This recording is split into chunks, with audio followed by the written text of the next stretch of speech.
আসসালামু আলাইকুম, সবাই কেমন আছেন? আশা করি সবাই অনেক ভালো আছেন। আজকের ভিডিওতে সিরাজগঞ্জ চায়নাবাদ ও কৌলচারের সৌন্দর্য তুলে ধরব। তো আপনার বাসা যদি সিরাজগঞ্জ অথবা সিরাজগঞ্জের আশেপাশেই হয়ে থাকে তাহলে আজকের ভিডিওটা আপনার জন্যই। আপনি যদি পরিবার অথবা বন্ধুদের সাথে ঘুরতে যাওয়ার তেমন কোনো ভালো স্থান না পেয়ে থাকেন তাহলে আপনাকে সাজেস্ট করব একবার হলেও সিরাজগঞ্জ চায়নাবাদ ও কৌলচারে ঘুরে আসবেন। আজকে আমরা সিরাজগঞ্জ চায়নাবাদ ও কৌলচারের সৌন্দর্য দেখার জন্য সব ভাই ব্রাদার মিলে একসাথে রওনা হলাম। কিছুটা আসার পরে আমরা কামারখন্দ থানা পেয়ে গেলাম। যেহেতু আমাদের বাসা উল্লাপাড়া থানায় পঞ্চকোশী ইউনিয়নে, এক্ষেত্রে আমাদের কামারখন্দ হয়ে যেতে হচ্ছে। তো আমরা ফাইনালি 1 ঘন্টা পর সিরাজগঞ্জ শহরে চলে আসলাম। তো আপনারা সিরাজগঞ্জ আসার পর যে কোনো রিক্সাওয়ালাকে বললে আপনাদের কিন্তু সরাসরি চায়নাবাদে নিয়ে যাবে। চায়নাবাদ হলো সিরাজগঞ্জ শহর থেকে প্রায় 5 কিলোমিটার। যমুনা নদীর তীরে অবস্থিত চায়নাবাদ, যেটা ক্রসবার নামেও পরিচিত।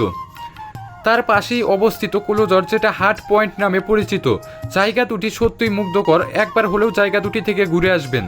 চায়নাবাদে গেলে আপনারা অপূর্ব প্রাকৃতিক সৌন্দর্য দেখতে পারবেন। তার পাশেই রয়েছে যমুনা নদী, আর মাঝখানে সবুজ ঘাসের খালিচায় বসে অপূর্ব সৌন্দর্য উপভোগ করতে পারবেন। সিরাজগঞ্জ জেলা শহর থেকে মাত্র 2 কিলোমিটার দূরে বাংলাদেশ পানি উন্নয়ন বোর্ড যমুনা নদীর কূলে এই বাঁধ নির্মাণ করে। চায়নাবাদের অন্য নাম ক্রসবার 3। বাঁধের মূল গেট থেকে যমুনা নদী 2 কিলোমিটার গভীর পর্যন্ত বাঁধের উপর দিয়ে চলে গেছে কালো পিচ ডালা রাস্তা, আর এই রাস্তা ধরেই বাঁধের শেষ প্রান্তে যাওয়া যায়। প্রতিদিন অনেক দর্শনার্থী চায়নাবাদে ঘুরতে আসেন। অসীম আকাশের সাথে নদীর জলের গভীর মিতালিতে তৈরি চারপাশের অপূর্ব প্রাকৃতিক পরিবেশ, নৌকা ভ্রমণ এবং অল্প দূরত্ব ছোট্ট সিরাজগঞ্জ শহর যেন এক অদ্ভুত মায়ায় দর্শনার্থীদের কাছে টেনে নেয়। তার পাশেই অবস্থিত কৌলচার, যেটা হাট পয়েন্ট নামে পরিচিত।